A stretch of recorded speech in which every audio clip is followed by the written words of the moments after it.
então, a nossa palavra de hoje tem o tema Na Academia de Deus. Eu gostaria que você, por gentileza, na sua casa, no seu quarto, abrisse a sua Bíblia na carta aos Hebreus, capítulo 12. Hebreus, capítulo 12. Eu gostaria que você abrisse nesse texto, deixasse a sua Bíblia aberta por um momento nessa passagem. Lembrando que a carta aos Hebreus, nós não temos certeza de quem é o seu autor. Durante muito tempo, sugeriu-se que Paulo era autor de Hebreus, porque existe muitas ideias paulinas dentro do livro de Hebreus. Você percebe bastante similaridade em vários assuntos. Mas não há essa identificação e outras sugestões existem, como Apolo, como Clemente, e até uma possibilidade de que Áquila e Priscila tenham escrito a carta, mas são só possibilidades. O que a gente sabe é que é uma carta muito especial e que vai nos guiar nesse período de palavra aqui. Só que agora você já abriu, olhe para cá, olhe para a telinha, que antes de nós lermos o que vamos ler, você precisa entender uma coisinha, que depois vai ficar absolutamente claro. Mas pense ou pergunte-se se você já foi para academia alguma vez. Você já foi? Como é que foi a sua primeira experiência numa academia? Fitness, ou de treinamento, enfim. Como foi o primeiro dia da sua experiência? Talvez você pense, Samuel, eu só fui na academia 2 vezes na minha vida. Uma para me inscrever e uma para cancelar a minha inscrição, né? Mas, se você não tem a experiência da academia, eu vou falar um pouquinho como que funciona o primeiro dia e como são os primeiros dias numa academia, num ginásio aí de treinamento, fitness, se você não tem essa experiência. E quem tem essa experiência vai lembrar como é que foi ali no começo. Primeira coisa é que você se empolga por algum motivo. Ou o médico te deu alguma dura que você precisa melhorar a sua condição física, a sua saúde, ou alguém te inspirou, ou você viu alguma coisa que falou, chegou a minha hora. Agora eu vou treinar, eu vou malhar, vou ficar forte, vou ficar saudável, vou aumentar o meu condicionamento físico, enfim, alguma coisa te inspira. E você vai serelepe, saltitante, animado para a academia, fala, é hoje, você marca o dia ali, quando você vai debaixo de empolgação, de ânimo, aí você entra, faz o pagamento ali, aí já desanima um pouquinho, mas você está animado, você vai seguir em frente, porque você tem esse projeto, você está envolvido com este sonho, com essa organização da sua vida, com essa reorganização. E aí você pensa que você vai sair malhando, mas não. A pessoa vai dizer assim para você, pois bem, agora você vai no exame médico. E é que as coisas começam a não ficar tão legais. Você entra numa salinha de exame médico, está lá uma pessoa, você não sabe se é médico, se é o que é, mas está vestido de branco. E aquela pessoa olha para você e diz, pode tirar a sua roupa e deixe apenas as roupas de baixo. Nessa hora você já fica meio desconfortável. Nessa hora você já fica um pouco... Aquela animação vai passando. E aí a pessoa ela pega uma pinça. E começa com aquela pinça a pinçar as gorduras do seu corpo. E você começa a perceber que em algumas partes a pinça quase nem fecha. Tamanha a acumulação de gordura que se tem em algumas regiões. E a pessoa, propositalmente, com o coração peludo, procura as partes mais flácidas do nosso corpo. E ali toda a sua animação, todo o seu amor próprio, toda a sua dignidade própria vai sendo jogada ao nada. Vai sendo jogada no chão, assim. E aqui a sua empolgação passa completamente. E a pessoa pega uma fita métrica ou algum outro recurso de medir e mede um braço, mede um outro braço e diz assim para você, você não é simétrico, você tem um braço maior do que o outro, você tem uma perna maior do que a outra. E começa a descrever ali tudo aquilo que você tem de defeito, tudo aquilo que precisa melhorar, tudo aquilo que precisa ali de um ajuste, de foco para um fortalecimento, enfim, entre outras coisas. E aí o exame médico vai passando e quando o exame médico termina, você já não é mais a mesma pessoa. Toda empolgação, todo ânimo, toda satisfação consigo mesmo, por ter decidido ir malhar, vou para a academia, então isso gera uma autossatisfação, olha como eu estou indo, olha, passou, acabou. Você agora sai daquele quartinho de exame médico se sentindo um nada, se sentindo a pior pessoa da face da Terra. Mas calma, ainda vai piorar. Porque o médico ali, ou a pessoa que está fazendo o exame, chamará um instrutor, o personal, para o seu primeiro treino, para a sua primeira série de exercícios. E você que já está para baixo, relativamente desanimado, vem aquele personal serelepe, saltitando. Parece que ele vem no módulo guerra. Parece que ele sai assim como se fosse o Rambo saindo de um quarto para te esmagar, para te destruir ali. Você, bom, vamos ver, vamos para a prática. A prática vai ser legal. Eu acho que deixando para trás as coisas que para trás ficam, né? Deixando o exame médico para trás, agora eu vou encarar o exercício, porque é aí que pega, é aí que o negócio está valendo de verdade. Aí você começa o exercício. Aí ele te passa lá um movimento, te coloca um peso e pede, faça 15 repetições do mesmo exercício. Aí você fala, domingo no parque, molezinha. Aí você começa a fazer e percebe que na 7ª repetição, na 8ª repetição, começa uma certa ardência no seu músculo. Dói. Na 12ª, 13ª, você já está assim, querendo soltar de qualquer forma aquele peso. Fala, que é isso? O que está acontecendo com o meu braço? Eu nunca senti essa dor. Eu nunca senti esse desconforto. Que aparelho dos infernos é esse que está acabando comigo? E aí você faz a 15ª. Quando você faz a 15ª e acha que acabou, o personal olha para você e diz assim, quero mais 3. Manda mais 3. A vontade é falar, manda você. Você que quer mais 3, faça mais 3. Mas não, ele quer que você faça mais 3. E aí você que já estava esperançoso com a linha de chegada, precisa continuar mais algumas repetições. E aí termina, por exemplo, um de braço. Se você fizer um para braço, o seu braço está agora doendo. O seu braço que estava tão confortável, o seu braço que estava tão relaxado e bem, agora está doendo. Porque o exercício gerou rupturas nas fibras musculares do seu braço. E começa a nascer um certo ressentimento no seu coração contra o seu personal. Que você não pode falar, porque você é forte, você é macho alfa, você é uma mulher maravilha. Então você ali esconde, ele pergunta, tranquilo? E você quase lacrimejando responde, tranquilo, tranquilo.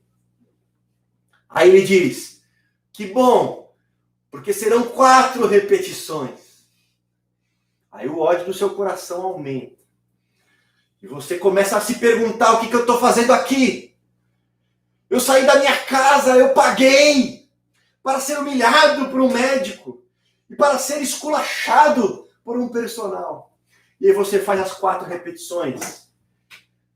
E o personal diz, bom, esse é só o primeiro exercício. Nós temos mais 10 exercícios.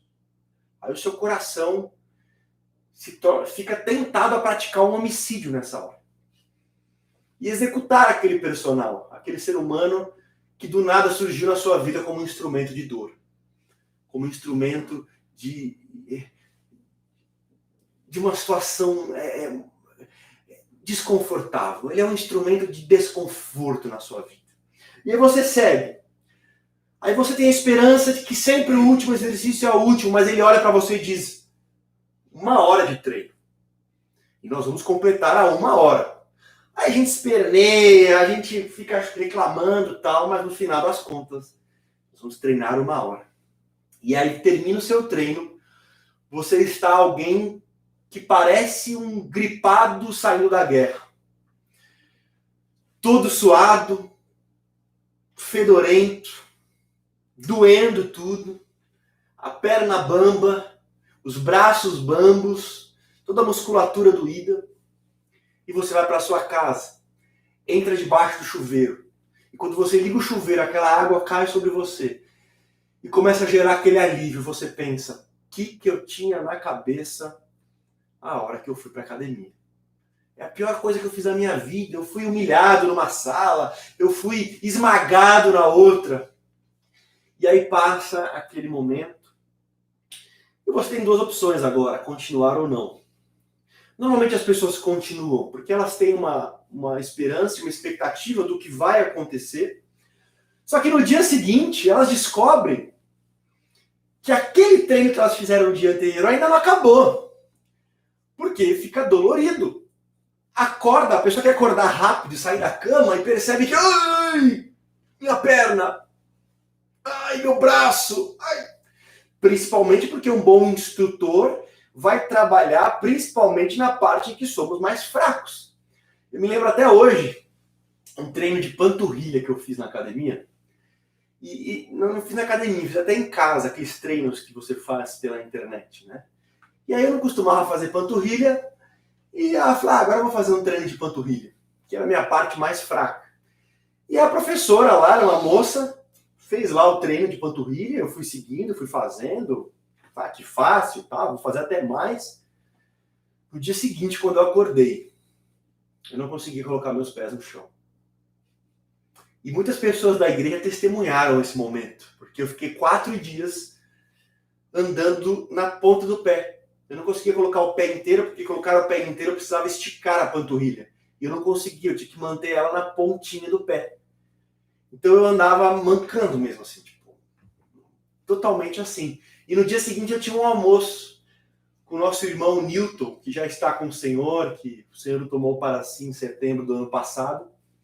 E eu estacionei o carro, só achei uma vaga a um quarteirão do restaurante que a gente marcou para almoçar. E ele já estava na porta. E aí, eis que vem no horizonte eu. Na pontinha do pé, na perna esquerda, nunca mais esqueço. Perna esquerda quicando assim, só na pontinha, ele olhando lá de longe. E eis que a alguns metros ele começa a dar risada. Muita risada. Dizendo que eu parecia o Daniel do filme Karate Kid, antes de dar o golpe mortal naquele filme. Vocês dão risada, né?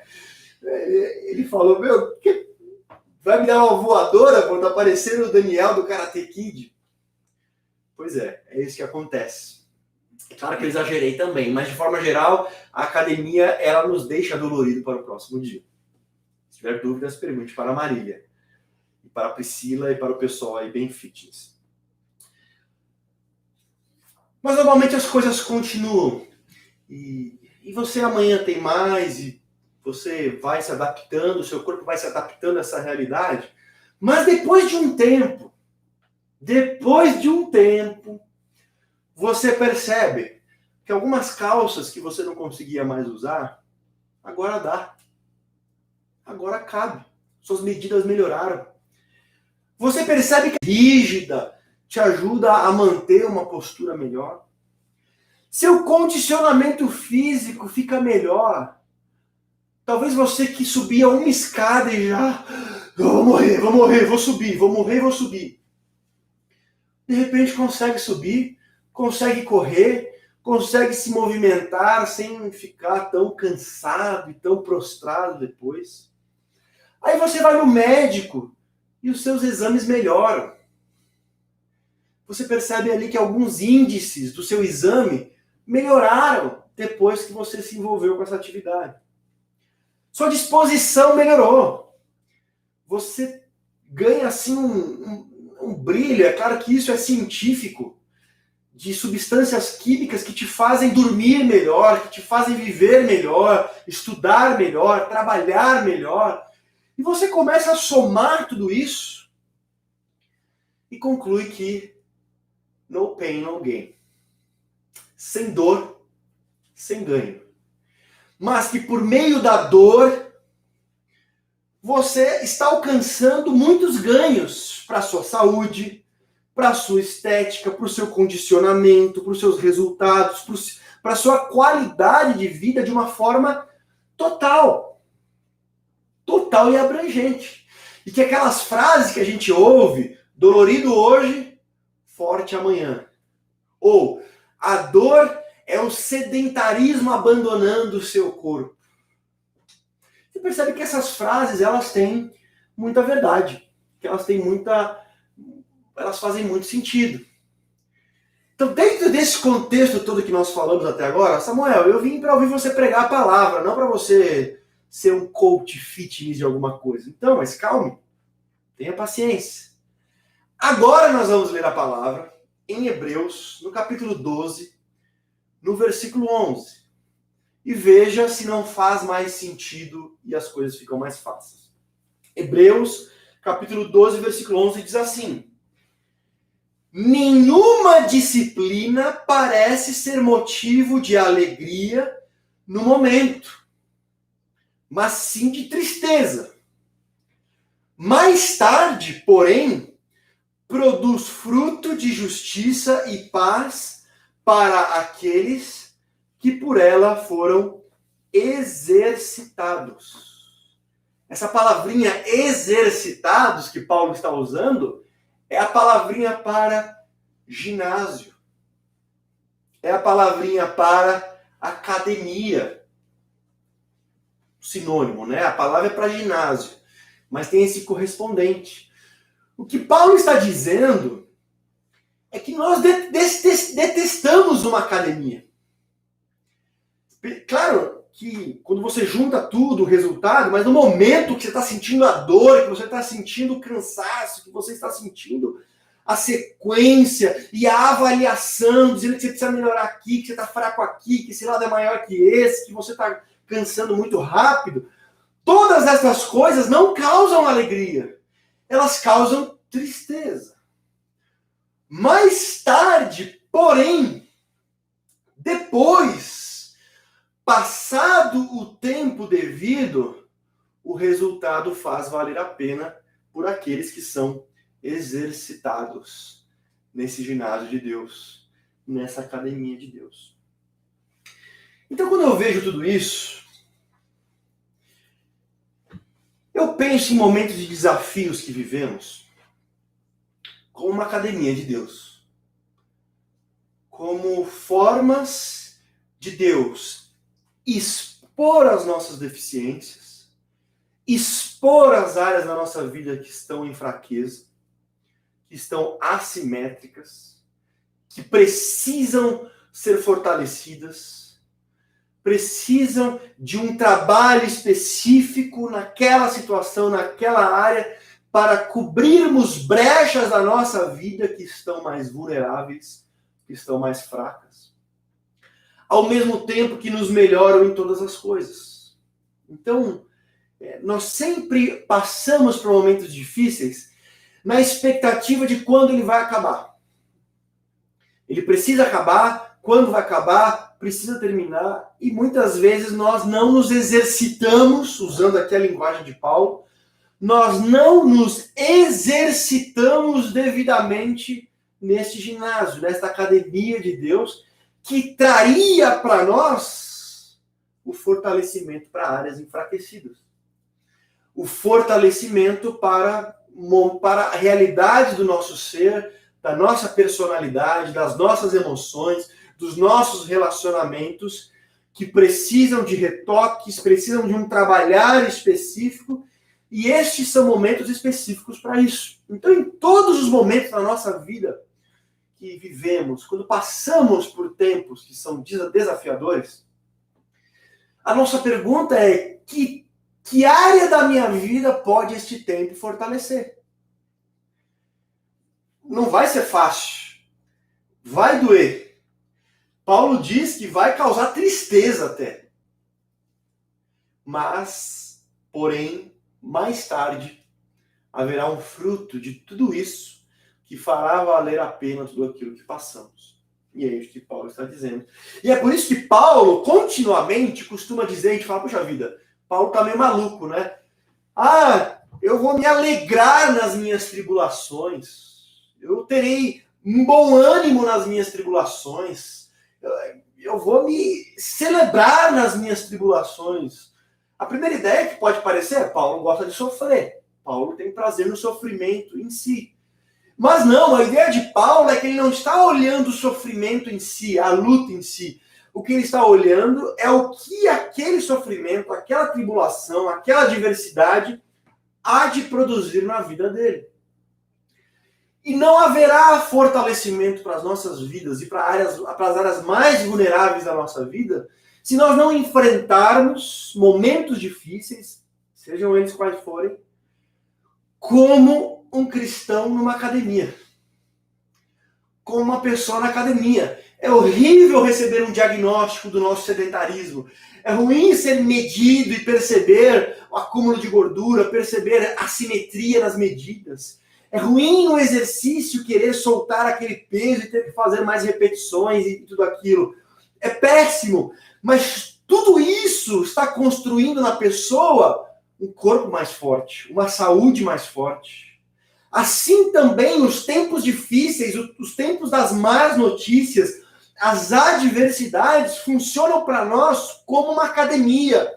Elas são desconfortáveis quando passamos, elas não são gostosas, elas causam tristezas e dificuldades, mas estão nos exercitando para que no final sejamos e colhamos o fruto disso como cristãos mais maduros, pessoas mais preparadas para a eternidade, que é o grande objetivo de Deus para nós.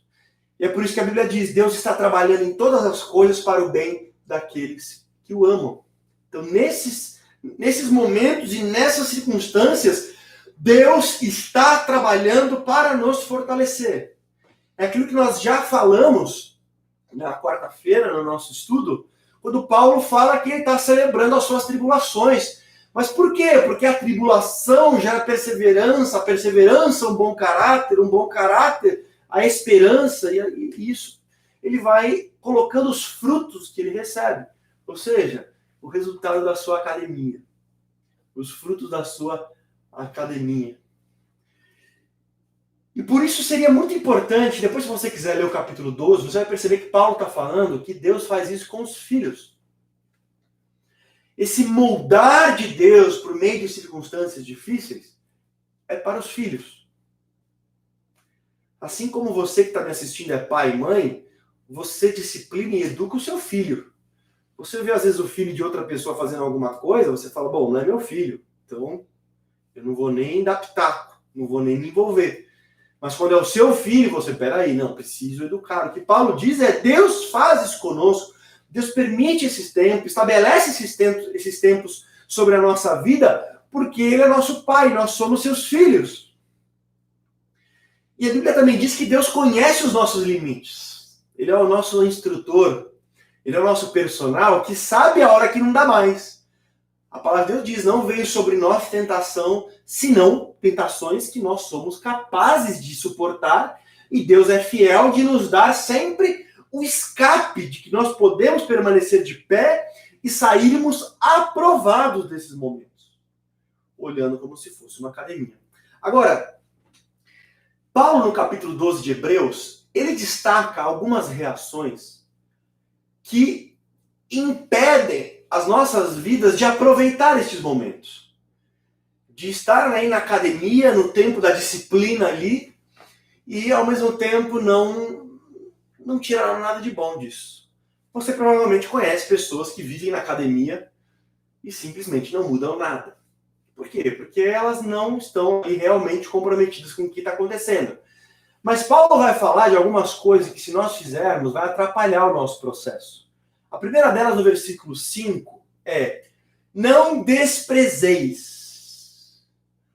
Ou seja, não tenha uma atitude indiferente, leviana, superficial diante das adversidades.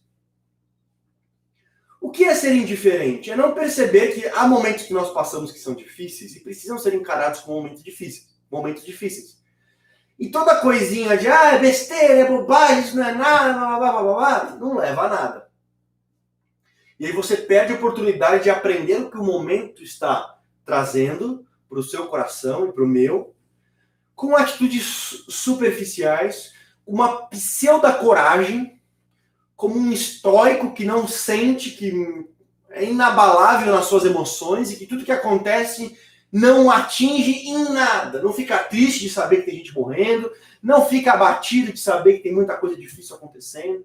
Não, eu sou uma rocha. Não, a rocha é Jesus. Você está na rocha. Tá? Então, a primeira atitude é essa. De muitas vezes, não, é tudo bobagem, sempre é tudo bobagem.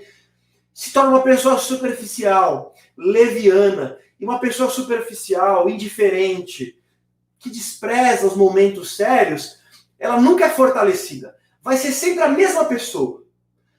Você nunca vai perceber ele ou ela amadurecendo, mudando pensamento, mudando forma de viver. Não, é o burro chucro, teimoso, vai ser sempre igual. Por quê? Porque as circunstâncias não influenciam em nada, não se deixa treinar, não se deixa exercitar nas coisas que estão acontecendo. A segunda forma que Paulo diz que é um problema, ele vai usar no versículo 5 também. Não desmaieis. Tem gente que quase desmaia na academia, né? Às vezes você ouve a pessoa conversando com o personal, eu vou morrer, não aguento mais. A pessoa para, se joga ali. O que Paulo está dizendo, eu estou dizendo Paulo porque é a mesma teologia de Paulo, mas não foi Paulo que escreveu Hebreus, o escritor aos Hebreus. Ele vai dizendo, olha, não desmaie também, não vai para o outro extremo. Não sai do extremo de que, não tô nem aí para nada, eu sou super forte e nada me abala, para o extremo de, não aguento, tudo é difícil, tudo vai acabar comigo, tudo é o fim do mundo. Qualquer coisa já é o apocalipse, já é o cavaleiro da morte saindo, Samuel. Já é a besta subindo da terra, subindo do mar, enfim. Tudo ganha uma dimensão e uma supervalorização, um superdimensionamento que faz com que a pessoa se prostre. Não aguento mais. Provérbios 24:10 diz assim: se nós nos mostrarmos fracos, frouxos, no dia da angústia, a nossa força será pequena. Ou seja, se nós enfrentarmos momentos difíceis com prostração, com desânimo, com derrotismo e coisas do tipo, quando terminar o treino, não vai ter rendido quase nada. Não vai ter fortalecido quase nada. Se te mostrares frouxo no dia da angústia, a tua força será pequena. Então, nem a indiferença e nem o desânimo.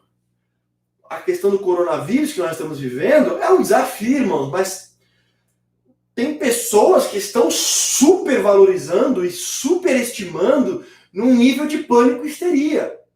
De que ficam ali, calma, meu irmão, calma, no mundo tereis aflições, tem de bom ânimo, foi falado na devocional de ontem.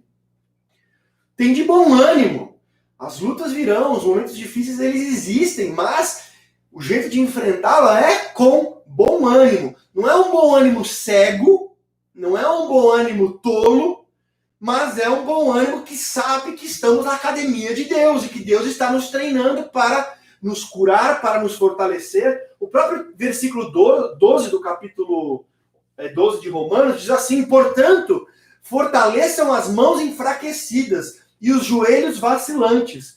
Façam caminhos retos para os seus pés, para que o manco não se desvie, mas antes seja curado. É momento de cura para nós, de fortalecimento para nós, de vida para nós, de qualidade espiritual para nós, de visão para nós. E vai ser um péssimo uso desse momento se nós ficarmos a toda hora simplesmente participando dos debates. Mas tem uma coisa que é importante, tem coisas que eu e você não vamos mudar. Tem pessoas revoltadas, essa quarentena é um absurdo e tudo mais. Ok, eu entendo sua opinião e seus argumentos. Mas nós estamos de quarentena. Então, gastar todo o seu tempo só esbravejando que não deveríamos estar em quarentena, Não resolve. Aí outras que ficam todo o tempo só provando que tem que estar quarentena. A quarentena é o único caminho, blá, blá, blá, e a curva, e ninguém, pessoas que nunca desenharam na vida agora são especialistas em curva e tudo mais. Amados, o que a gente precisa entender é, eu estou na academia. O mundo está passando por isso. O Brasil está passando por isso. São Paulo está passando por isso. Eu tenho opiniões e desopiniões das decisões políticas que existem. Mas o fato concreto é, eu estou passando por isso. Como é que eu aproveito esse momento? Como é que eu fortaleço as áreas enfraquecidas da minha vida? Como é que eu ouço Deus me falar nesta época? Ah, olha, essa área você está vulnerável. Olha, aqui não está legal. Olha, e aproveito isso se eu fico todo dia participando de debates para saber o que o Dória tem que fazer, o que o Bolsonaro tem que fazer, o que o Mandetta tem que fazer, o que, enfim. Então, é muito importante nós sabermos que estamos na academia, aproveitarmos esse momento, esta realidade que se impôs. É uma realidade que se impôs. Você que não concorda com a quarentena, você já está de quarentena há 3 semanas. Mesmo com a sua indignação. E a hora que voltar, e que as coisas começarem a serem liberadas, o comércio e tudo mais, não adianta você voltar pela quarentena. Você vai ter que encarar, você vai ter que trabalhar, você vai ter que fazer. Então, nós temos que lidar com a realidade também como ela está. E conforme ela for caminhando, nós vamos vivendo também tudo isso de forma intensa, de forma completa. O terceiro e a última reação que Paulo coloca está no versículo 15, que ele fala, não brote em vocês nenhuma raiz de amargura. Porque muitas vezes o momento difícil nos deixa amargos, amargurados. E a pessoa ela começa a definhar emocionalmente, assim, você percebe, inclusive, facetas que você nunca tinha visto na pessoa quando ela é submetida a uma pressão, a um tempo difícil. Você percebe coisas e fala, mas espera aí, eu não conhecia essa pessoa. Quem é essa pessoa? E ela começa a se encher de amargura, de pesar. Se nós reagirmos assim, nós perderemos o nosso treino, a nossa série de treinos nessa academia de Deus. Agora tem uma última coisa que eu quero falar. Todo mundo que começa a fazer academia escolhe para si ou tem para si uma inspiração ou um modelo. Eu lembro de uma época que os homens iam para academia e queriam ficar igual o Arnold Schwarzenegger, né? Schwarzenegger, sei lá como pronuncia direito. Um monte de franguinho querendo ficar igual o Arnold. Mas você tem um padrão. Você fala, bom, é aquilo que eu quero para mim. É ali que eu quero chegar. Ou enfim, qualquer pessoa que você fala, puxa, essa pessoa tem a saúde que eu gostaria. Essa pessoa tem o shape que eu gostaria. E aí as mulheres têm aí os seus padrões. E claro, quanto mais longe do padrão a gente está, mais a gente vai diminuindo os padrões também para não ficar também tão mal, né? Mas o que eu acho interessante é que Paulo também nos coloca um modelo. Ele também nos coloca um padrão. Ou seja, na academia de Deus, também há um padrão. Eu queria que você olhasse aí os versículos 2 e 3 de Hebreus capítulo 12. Tendo os olhos fitos em Jesus, autor e consumador da nossa fé. Ele, pela alegria que lhe fora proposta, ou seja, pelo resultado final, suportou a cruz, desprezando a vergonha, e assentou-se à direita do trono de Deus. Ou seja, o resultado. Pensem bem naquele que suportou tal oposição dos pecadores contra si mesmo, para que vocês não se cansem e nem se desanimem. Ou seja, na academia de Deus também tem um padrão. É o Cristo, a sua encarnação, a sua paixão, né, a sua crucificação, e o resultado final, a ressurreição, e Cristo sendo entronizado à destra de Deus. Então, olha o que o autor aqui aos Hebreus está dizendo. Nós temos um modelo. Assim como alguns jovens olham para o Arnold Schwarzenegger, outros olham para o Brad Pitt, outras olham para a Gisele Bündchen, outros olham para, enfim, seja quem for, no reino de Deus, nessa academia de Deus, que está fortalecendo as nossas partes vulneráveis, está fortalecendo as nossas partes fracas, está nos aperfeiçoando para aquilo que nós seremos eternamente, nós temos uma inspiração, nós temos um modelo para suportar a dor, nós temos um modelo para suportar o diagnóstico, nós temos um modelo para suportar o cansaço. E quem é este modelo? Este modelo é Cristo.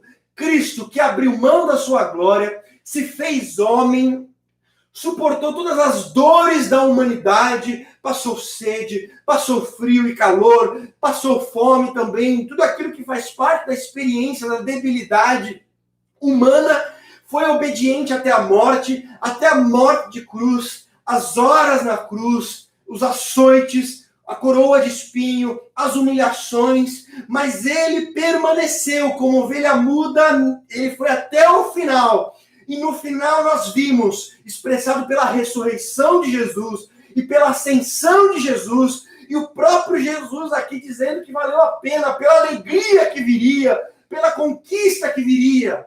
Ele suportou tudo isso. E a ideia do escritor aos Hebreus é: vocês também, vocês têm um modelo, vocês têm Cristo, então olhe para ele. Se você está cansado, eu estou sentindo um tédio, eu estou impaciente, eu estou coisas tão menores do que Cristo teve que suportar, do que Cristo teve que passar. E ele foi valente, ele foi corajoso, ele foi até o final, ele suportou tudo aquilo com grandeza, com dignidade.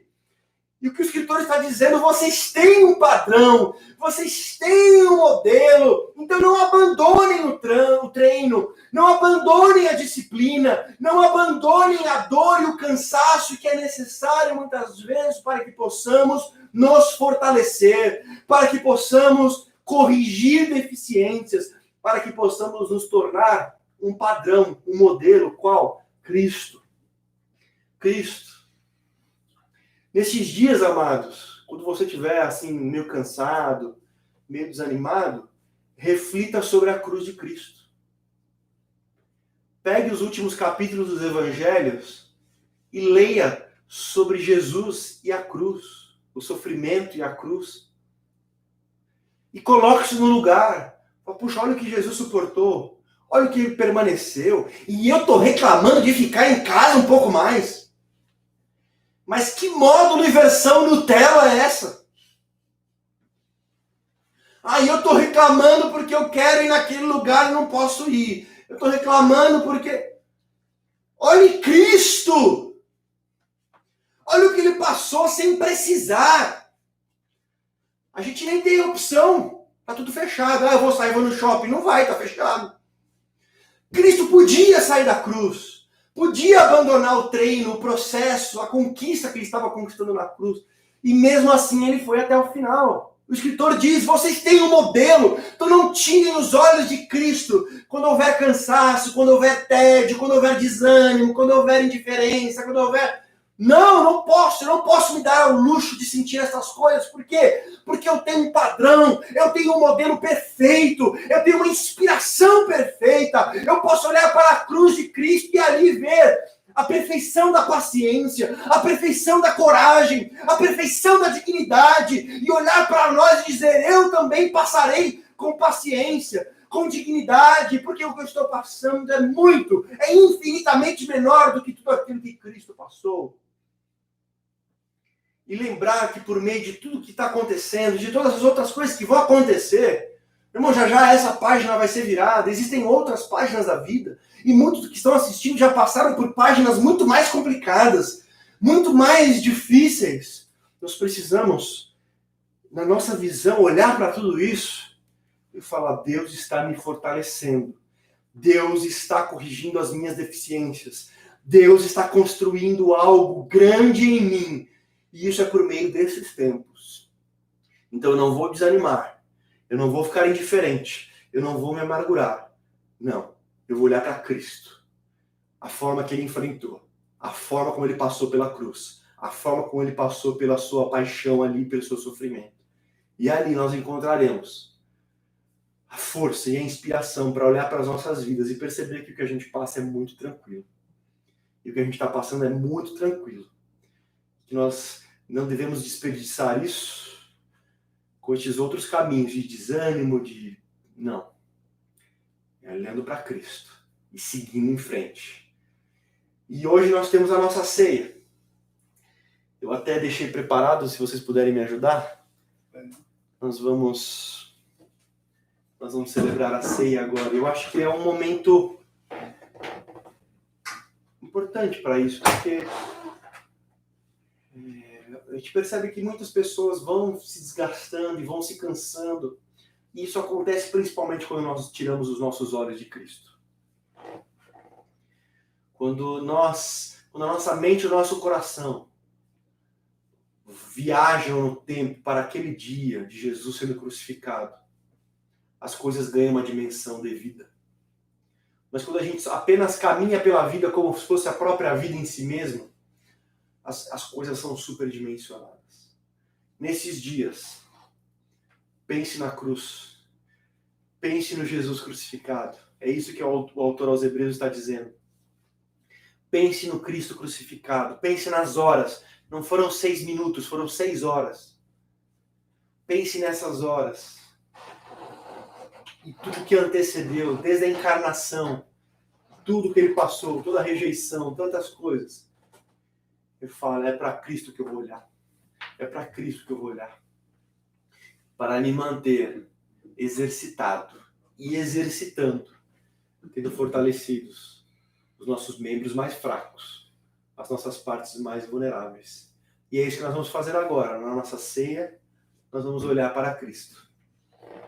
O pão e o suco de uva que representam o corpo de Cristo partido por nós. E o suco de uva representando o seu sangue derramado por nós. Que nessa ceia tão diferente, tão atípica, nós possamos, de fato, sem distrações, olharmos para essa realidade do pão e do vinho. Que hoje os diáconos não entregarão, né, como normalmente acontece. Mas você pode pegar aí na sua casa agora.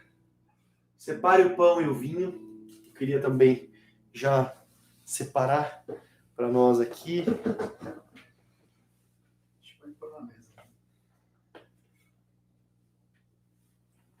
Obrigado, Lucas. Estamos aqui com o pão.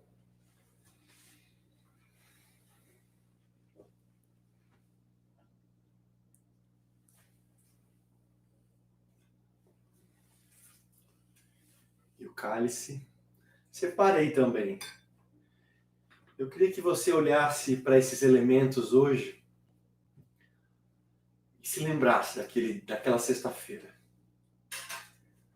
De todas as dores, de todo o sofrimento, sim, de todas as feridas, os pregos, os açoites, o coroa de espinho, enfim, tudo isso. Mas ao mesmo tempo se lembrasse de Cristo, de como ele passou por isso. Ele estava preso numa cruz, mas o seu coração era livre. Era livre até para perdoar os seus inimigos que estavam ali. E ele dizia, Pai, perdoa-os porque não sabem o que fazem. Seu espírito era livre para pedir que João cuidasse de Maria e Maria de João. Enfim. Era livre para orar. Deus meu, por que me desamparastes? Mas ao mesmo tempo nas tuas mãos eu entrego o meu espírito. Tempo de luta, que gera dúvidas, mas também gera entrega. Gera entrega. Eu queria que você tomasse Cristo como uma referência para você nos próximos dias. Porque os próximos dias, eles continuarão com alguma luta. E depois mesmo que tudo isso acabar, os efeitos e as consequências trarão novas lutas. Há pessoas que estão lutando diretamente nesse momento, pessoas que nós conhecemos com a situação de forma mais direta. Mas não deixe de olhar para Cristo. Fitar, olhando para Cristo, a forma como ele passou, a forma como ele venceu e depois ele foi entronizado. Assim nós, exercitados, mesmo em momentos que nos geram tristezas, saibamos que mais tarde colheremos frutos daquilo em que formos exercitados. Eu creio que você já tomou em suas mãos o pão e o cálice. Vamos orar neste momento. Pai, nós te damos graças pelo pão partido e pelo sangue desta aliança em Cristo Jesus, que abriu um novo e vivo caminho, um caminho de paz com Deus, onde as coisas ruins que passamos deixam de ser frutos da cólera e da ira de Deus sobre nós e passam a ser instrumentos de fortalecimento, academia de Deus para nós, que muitas vezes geram dor e tristeza, mas estão nos treinando, estão nos fortalecendo para coisas maiores, para coisas melhores, para correção, para fortalecimento, para condução, para direção. Ó Deus, em nome de Jesus, neste momento de ceia em que nós tomamos o pão e o cálice, que expressam de forma mais direta a paixão de Cristo, queremos nos lembrar hoje de como Cristo passou por tudo o que passou, com a dignidade que passou, com a paciência que passou, com a força que passou, com a coragem que passou, para que nós também, em nossos desafios, possamos olhar não só pelo que passamos, mas aquilo que isso está produzindo, os frutos que serão colhidos, o resultado que será causado, Senhor. E que isso nos encha de esperança. E que assim nós não nos apeguemos à indiferença, à superficialidade, mas também não caiamos em desânimos. Não desmaiemos e nem nos amarguremos. Pelo contrário, que nós mantenhamos as nossas mentes vivas para vermos e ouvirmos a Tua voz neste tempo, para sermos fortalecidos aonde precisamos ser fortalecidos por Ti, ouvindo a Tua voz acima de tudo, acima de todas as vozes, a Tua voz, Senhor. E que quando em algum momento nós nos sintamos tristes, nós possamos olhar para Cristo, a nossa referência, como disse o autor aos Hebreus, Senhor. Nós queremos, como Cristo, que pela alegria, pela entronização que viria, por tudo aquilo que aconteceria, Ele passou e enfrentou aquilo. Ajuda-nos, Senhor, tendo a Ti como referência, Jesus. Seja a referência do nosso coração, seja a referência da nossa mente, que as nossas emoções, que a nossa mente esteja cativa de Ti, ó Cristo. E neste momento nós participamos do pão, participamos do cálice e declaramos, continuaremos, independentemente do momento, olhando para Cristo, onde a nossa fé começa e onde a nossa fé termina. Em nome de Jesus. Amém. Amém, querido. Você pode comer o pão e beber do suco de uva na sua casa. Que Deus abençoe. Que este momento seja um momento de Deus para você, na sua casa, na sua família, onde você estiver.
Sempre exaltado, Jesus, Filho de Deus, deixou a sua glória, morreu em meu lugar. Jesus, Filho de Deus, tu és Jesus, Filho de Deus. Graças a Deus. Aleluia. Seu nome é santo, poderoso é, e não há nada que apague o seu amor.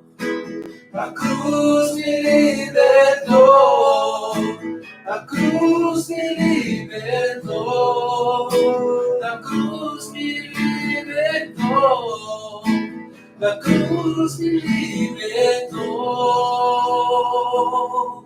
Oh, oh, oh. Aleluia. Deixe que a cruz de Cristo seja a inspiração para cada um. Neste tempo, neste momento. Celebre, se alegre. Ele vive, ele reina. O final da história nós já sabemos. O final da nossa história nós já sabemos. Nós temos a garantia, o selo do Espírito Santo. Essa vida que vem de Deus. Deus te abençoe nesse tempo.